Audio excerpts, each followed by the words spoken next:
Welcome to the Develop Yourself podcast, where we teach you everything you need to land your first job as a software developer by learning to develop yourself, your skills, your network, and more. I'm Brian, your host. This is one of those episodes that I think is going to be really helpful for you if you're a JavaScript developer, either at the beginning of your career, like maybe you're just learning how to code, or maybe you're well into your career as a senior or mid-level developer. I want to talk about how to practically use AI as a full stack developer, not prompt engineering, not learning how to write better and better prompts or learning how to use it to write code or something like that. I want to talk about how you can get into the nitty-gritty details and understand large language models and AI better than 99% of software developers out there who do full stack. Because if I read one more article about how AI is taking developer jobs, or hear some babyface CEO tell us that we're 6 months away from some groundbreaking AI that they're making, of course, that's going to alter the trajectory of humanity, I'm going to pull out what little hair I have left on my head. So I've been using AI at work, and let me tell you, this might be the most fun I've had in my coding career so far. Things are moving really fast. There's new databases to work with. There's new workflows. There's new streaming capabilities with libraries like Next.js that are just really cool and fun to use. It's a really, really fun time to be doing this kind of stuff because things are evolving so fast. And since I've added these skills to my tool belt and my LinkedIn profile, of course, I've been getting significantly more interview requests. Now, I don't want to extrapolate or read into this too far because that could be for any number of reasons. All I know is, though, since I've done this, it's been kind of wild how many interview requests I've been getting. I got like 3 or 4 in 1 week after adding these things. And I'm like, is this coincidence or is this, something more? And I don't know enough yet to know. So I don't want to read too far into that. But I do see that there is a massive digital divide that is happening right now in the land of full stack. And unfortunately, most software developers are on the wrong side of this growing digital divide. If you're a developer, stop thinking like normies. Your mom, your aunt, uncle, the news, they're all telling you that tech is the wrong place to be. And this always trips me out. My non-coding friends will ask me, hey man, are you nervous? I'm like, about what? About AI taking your job. My mom asked me that. I have friends that are completely outside of technology asking me if I'm nervous about AI because they watched Mark Zuckerberg and a MAGA UFC announcer talk about it on a podcast, or they read some stupid news article about Meta laying off people. Meanwhile, they're doing jobs that boil down to answering emails, adding data to spreadsheets, sitting in pointless meetings. I'm like, aren't you a little worried about being replaced by AI, my friend? And I don't think anybody is safe, but I certainly think that some jobs are more ripe for automation than others. Here's the thing. No one knows the future. And if software developers are screwed, then most of us are screwed. Also, AI is moving past the hype cycle and getting into more boring, useful territory. This is good. It's maturing, which means it's going to stabilize. I think companies are going to consolidate around a few core use cases, which we're going to get into in this episode. Also, the demand for developers who know generative AI is rising. So if you think LLMs, large language models, are a one-to-one replacement for developers, like the news and everybody else tells you, then I got a popular website that's for sale for you, localhost 3000. So I started off 2025 knowing nothing about large language models besides how to ask Chat-GPT to write some code or give me some instructions or something like that. I was basically knowing how to do some prompt engineering, which is still a bit of a lame term that I'm not a big fan of. I'm like, what does that mean? Asking questions to Chat-GPT, that's not really a skill, is it? Since then, I've built a multi-agent app for work. I've learned some linear algebra, and I have zero math background. I've never liked math. I've been very afraid of it and felt inferior to learn math, if I'm being honest. But I've had to learn some to understand how large language models work at a basic level. I've also begun using a completely new tech stack for working with these LLMs. Here's the good news. If you're a JavaScript developer, TypeScript developer, React developer, you're probably familiar with a few of the libraries and frameworks that I'm going to mention in this episode. So here's how I'm learning, reading, building step by step. Step 1, there is going to be math involved in this. Don't shy away from this. Don't freak out. I'm going to tell you how I've learned enough linear algebra to just be dangerous and have a bit of an intuition on how large language models work. So large language models for dummies work a little something like this. Text is broken down into something called an embedding. Basically, think of an array full of numbers. You can call these vectors. These embeddings or these vectors are used to find similar vectors in an AI model that's been trained on the entire internet, which means it knows how the guy on Reddit writes. It knows how the Bible is written. It's read every article that's been written in humanity because it's all on the internet. So what it's done at a really high level is vectorize and condense all this text into a high dimensional space. So that way, when you type a query like, tell me about how to cook a sandwich or whatever, right? It'll find the meaning of that. It will encode your query, the thing you asked, into vectors itself. And then it will look into its vector space, find similar ones, and it will attach meaning and context to the thing that you wrote, and then find things that are similar and do essentially like a crazy autocomplete. And then you copy and paste those words and try to write them off as your own, right? I left out some very important steps here. There are attention mechanisms and transformers, but this should give you like a good foothold. And you may notice that there are a lot of numbers in this flow. In order for you to have a very basic idea of how words are numberified, how words transform to numbers, and how these vectors are then looked at other numbers in a high dimensional space, you should study some linear algebra. Here's the single best resource I've found. 3 blue, 1 brown. That is the number 3 blue, the number 1 brown. He has a linear algebra series, and I'm going to have that in the show notes for you to check out. It's really, really good. You don't need to go out and buy a bunch of math textbooks or deeply study linear algebra. That's what I was doing at first. I was hand writing out matrix multiplication and dot products and cosine similarity. And I realized that wasn't probably where I wanted to go, especially as I started using AI at work. I'm like, oh, you don't really need to like know how to manually do these operations. But if you have a good intuition for how a vector database works using this kind of math, that's a pretty good start. And we're going to get into vector databases in just a second. So if your goal isn't to be a machine learning expert or data scientist, I don't think you should go too far into the math realm here. Learning about cosine similarity, matrix multiplication, dot product, and just at a really high level, like why is linear algebra a good fit for large language models?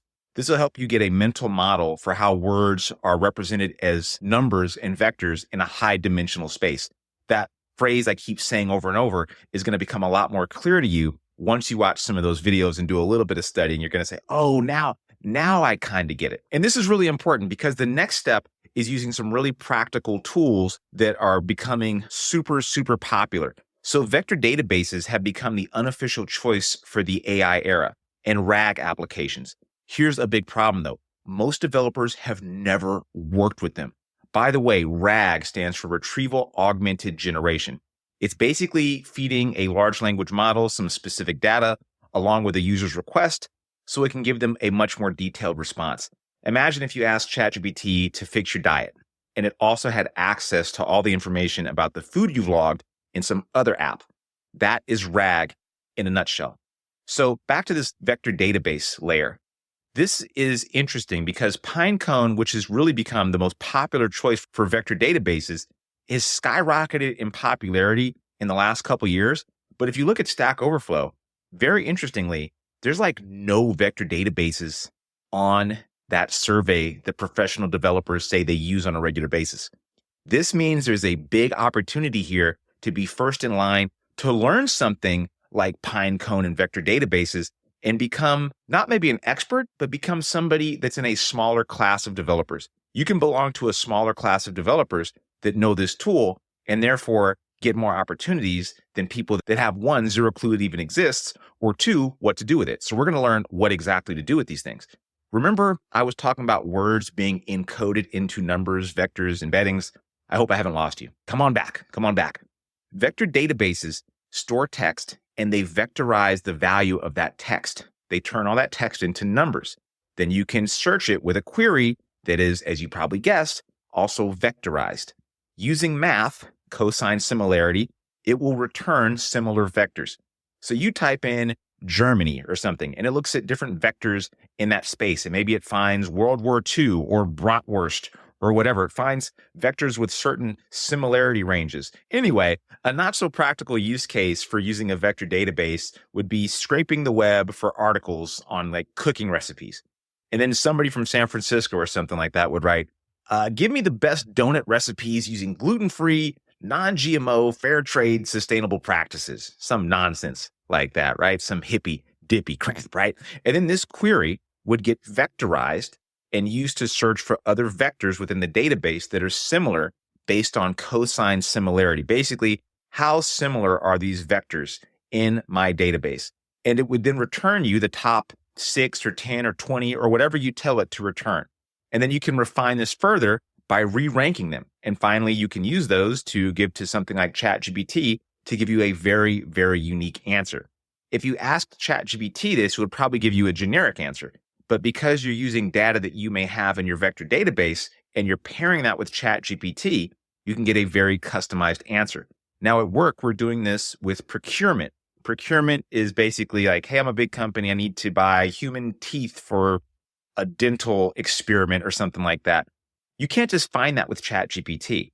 So what we do is we take the user's query and we look in a vectorized database, Pinecone, and then we find, hey, what are some suppliers that we might have in our database that match this person's query? And then we can return them very, very unique and specific data on that particular query. You cannot do that with Chat-GPT. We've already tried it. We wouldn't have a business if you could just do that with Chat-GPT. So this is retrieval augmented generation. And this is going to be probably the most popular use case for using large language models. If you want to get started with vector databases, try out pinecone.io. It's one of the most popular choices. It has a free tier. You can begin uploading and vectorizing data, and then you can use it in an AI-powered application. And by the way, I'm not sponsored or anything like that. I've just been using Pinecone. It's really easy to get started with. It also is free, and I've been enjoying it a ton. Now, for you JavaScript developers out there, you TypeScript developers out there, I know everybody is in a rush to learn Python. Great language. Nothing bad to say about Python at all. Before you do, though, consider this. A significant percentage of companies plan to use AI with RAG, retrieval augmented generation. 31%, according to a recent survey. A higher percentage plan to use it with prompt engineering. What the hell? Shows you just how dumb corporate America is sometimes. Like, we're going to teach everybody prompt engineering. But if you talk to anybody like in a corporate job at some big stuffy company, ask them how they're using AI. And they're probably going to tell you like, oh, I use Microsoft's Copilot.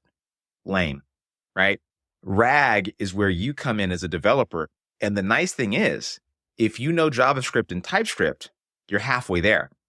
When we're building our RAG app at work, what we've built is essentially a user interface that interacts with an API that retrieves some data via Pinecone, feeds it to OpenAI, and then sends back some data to the user.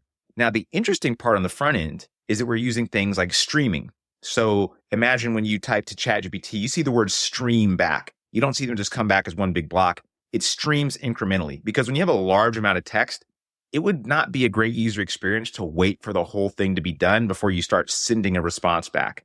Now, streaming is not something new exactly, but now it's become kind of what people expect when they're using AI. And remember when we used to tell people, hey, just Google it.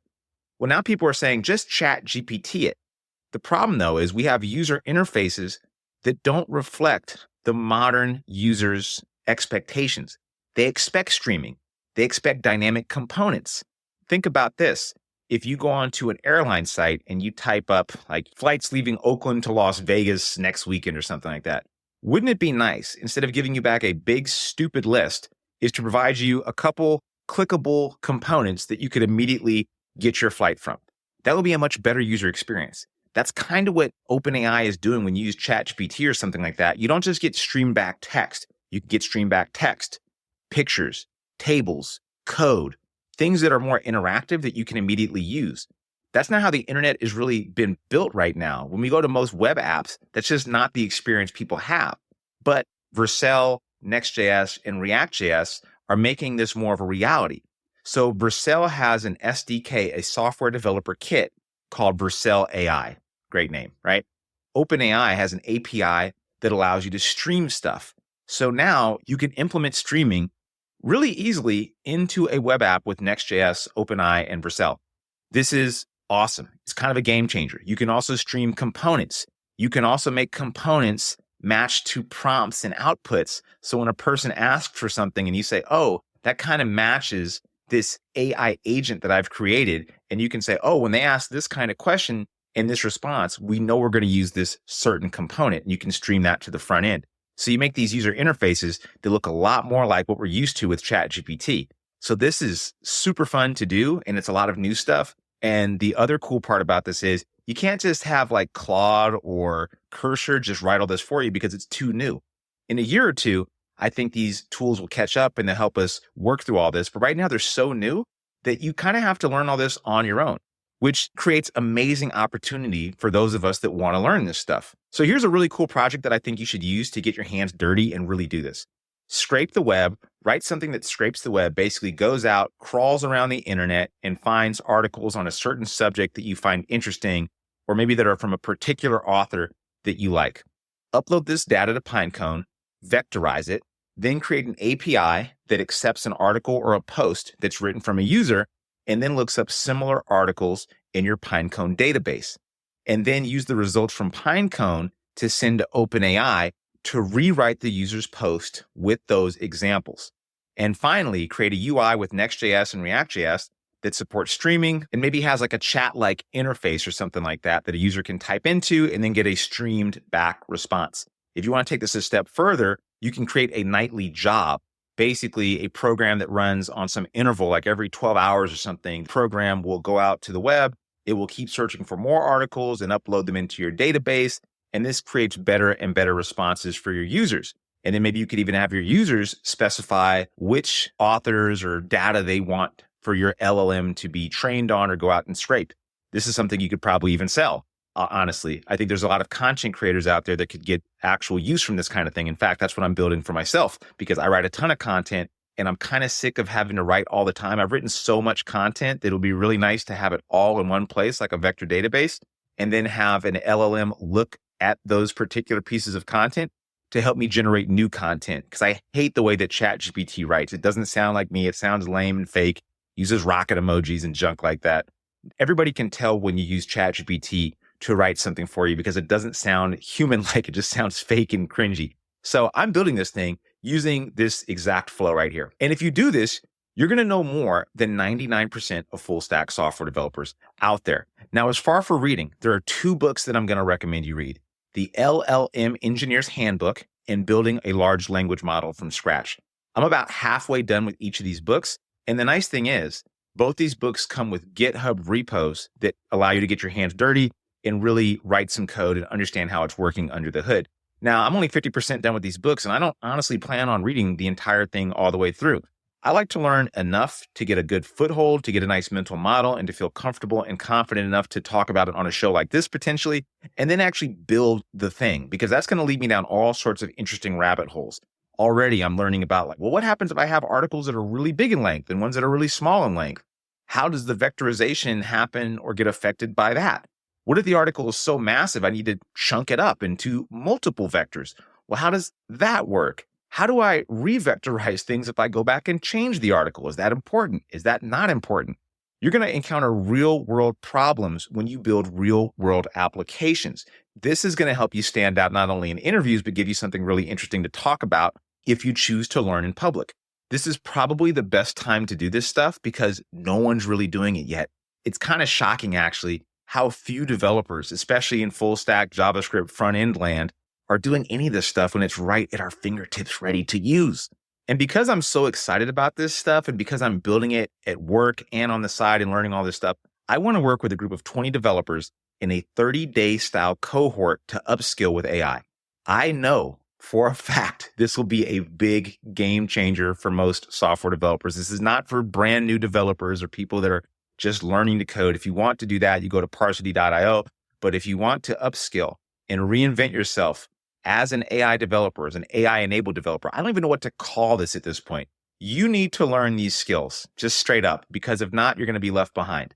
And so I want to help you learn these skills. I'm going to do it with 30 people. I'm going to make this course about as cheap as possible. It's going to be real. It's going to be live. It's going to be with me and a bunch of other people learning in real time, building something interesting, complex, and learning all the math that I spoke about here. If you're interested, check it out in the show notes, and I hope to see you there. Anyway, I hope that's helpful. And I really, really hope you take me up on making that project. I would love to hear and see what you're building. So if you have an example or if you have things that you suggest I talk about on the show that are going to help other people that want to learn this stuff, please write to me. Anyway, I always hope that's helpful. I'll see you around. That'll do it for today's episode of the Develop Yourself podcast. If you're serious about switching careers and becoming a software developer and building complex software and want to work directly with me and my team, go to parsity.io.